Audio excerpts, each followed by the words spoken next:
Meskipun itu dia, pria itu tinggal di lingkungan kita. Tidak aneh jika dia berbelanja di toko yang sama. Melihat pacarnya terus membela diri, wanita itu hancur. Dia ingin pindah, tapi pacarnya menolak karena alasan jarak kantor. Mereka pun bersikeras dengan pendapat masing-masing hingga bertengkar hebat. Saat ini wanita itu merasa kecewa sekaligus tidak berdaya, namun ia hanya bisa menanggungnya sendirian dalam diam. Sejak saat itu, setiap kali suaminya tidak ada di rumah, dia selalu menahan pintu dengan kursi agar bisa merasa sedikit aman. Namun, meskipun begitu, dia tetap dihantui oleh mimpi buruk. Di dalam mimpi, pria aneh itu selalu menyerangnya secara tiba-tiba, dan kondisi mental wanita itu perlahan-lahan berada di ambang kehancuran. Mendengar suara aneh dari sebelah, wanita itu curiga ada yang tak beres. Khawatir tetangganya dalam bahaya, dia memanggil pengelola lantai. Di depan banyak orang, dia meminta pintu dibuka, tapi ternyata kamar itu normal. Ternyata hanya kucing yang menjatuhkan lampu meja. Setelah kejadian-kejadian ini, para penghuni mulai mengeluhkan perilaku aneh sang istri. Meskipun wanita itu melihat semua ini, dia sama sekali tidak mengurangi kecurigaannya, karena tetangganya itu tidak mungkin menghilang begitu saja tanpa alasan. Sampai akhirnya, ketukan pintu yang terburu-buru kembali menarik perhatiannya.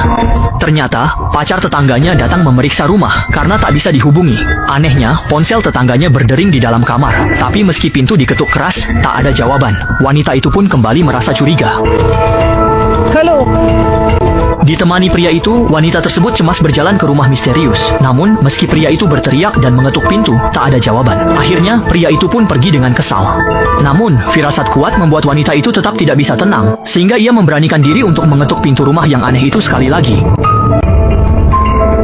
Melihat bahwa di dalam ruangan itu ternyata hanyalah seorang lansia, wanita itu seketika menepis keraguan di hatinya. Ternyata ia benar-benar terlalu banyak berpikir.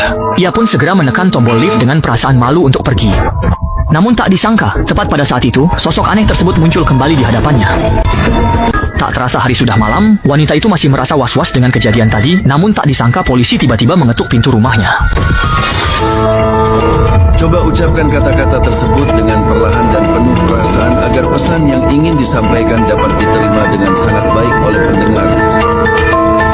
Pria aneh itu mengulurkan tangan. Meski tahu ini tuduhan palsu, wanita itu terpaksa pura-pura kooperatif. Namun, bekas cengkeraman yang dalam di tangannya terus mengingatkannya bahwa kejadian ini masih jauh dari kata selesai. Melihat suasana hati istrinya yang begitu murung, pria itu segera memberikan ponselnya.